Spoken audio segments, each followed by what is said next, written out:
Are you famous? অবশ্যই, নাহলে আপনি আমাকে ডাকতেন নাকি? অবশ্যই, that's great, অবশ্যই। আমাদের একটা এই আয়োজনের খুব কমন একটা প্রশ্ন থাকে, আপনি জানেন আমি এটা প্রশ্নটা আমি আগেও করেছি আপনাকে, কিন্তু আজকে যেহেতু আপনি একা, বাকি দুজন নতুন, আমি শুরুটা আপনাকে দিয়ে করতে চাই যাতে বাকি দুজন বুঝেন। Are you famous, Farin? আমি আগেও যেটা বলেছি এখনো তাই বলবো। I don't think fame is more important to me. আমার কাছে ইম্পর্টেন্ট হচ্ছে যে আমি যে কাজটা করছি বা যে কাজটা করে যাব সেটা মানুষের হৃদয়ে কতটুকু স্থান নিতে পারবে, সেটাকে এখন ফেম বলি বা পপুলারিটি বলি বা আমি বলি যে অনুভূতির জায়গা থেকে আমি শুধু চাই মানুষের মনে যাতে একটা অনুভূতি সৃষ্টি হয় আমার নামটা আসলে। কিন্তু সমস্যাটা হচ্ছে আপনার যে কাজ এটা মানুষের মনে থাকলে হয়তো, কিন্তু এটা মস্তিষ্কেও চলে গেছে।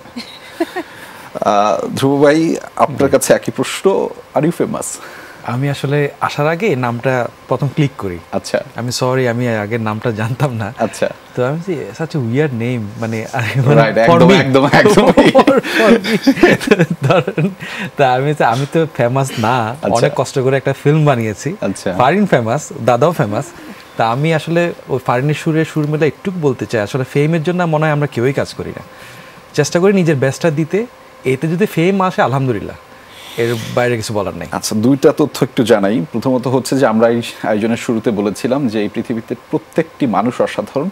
সেই ব্যাখ্যা পেয়ে কিন্তু আমি কনভিন্স, আমি আগে জানতাম না, এটা আগের ধারণা এখানে আসার আগে। আচ্ছা, আর দ্বিতীয় বিষয় হচ্ছে আসলেই দাদা আপনি ফেমাস তা কারণ হচ্ছে আমি গুগলে অনেক কষ্ট করে আপনাকে খুঁজে পেয়েছি। ইভেন আমার যারা টিমমেট আছেন এরাও আমাকে সন্ধ্যার সময় বলছিলেন আচ্ছা ওনার সম্পর্কে তো অনেক বেশি জানি না। আমি মোবাইলে ফেসবুক মানে ডাউনলোড করেছি সিনেমার জন্য লাস্ট 1 উইক আগে। আচ্ছা দাদা, এই যে প্রশ্নটা করা, আমি জানি যে আপনার কাছে ব্যাপারটা একটু আমার জন্য সংকোচ বোধের আপনাকে প্রশ্ন করা। আমি আপনাকে প্রশ্ন করছি, আর ইউ ফেমাস? অবশ্যই, নাহলে আপনি আমাকে ডাকতেন নাকি? অবশ্যই, এটা অবশ্যই। কিন্তু ফেমের জন্য আমরা কাজ করি না, সবাই যেটা বললো ওটা আমি সেম। কাজ তো নিজের মনের জন্য, মানে নিজের মনের ভালো লাগার জন্য কাজ করা। তো মানে কাজ করতে করতে একসময় মানুষজন চিনে, 10-12 জন চিনে, আস্তে আস্তে মানুষ ফেমাস হয়, এভাবেই তো।